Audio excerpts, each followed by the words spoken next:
So the driver's side was a little bit more difficult. We do have to finesse the AC line, this long line right here, and you can't really see it very well. It goes around the intake.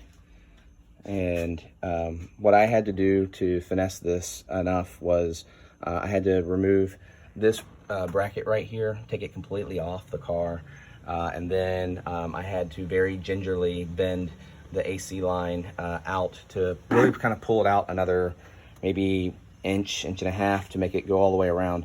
Now I did talk to iBR a little bit about this. They said in some of their testing, some of their people that some of the people that were testing this tried to bend this to go on the left side of the track, and I guess they had a bad day because it sounded like they probably bent this line too much and ended up having to replace it. So take their advice, just pull it out. It's only about another inch and a half or so that it needs to be pulled. One of the tools that you will need in this install is a long 6mm Allen head wrench.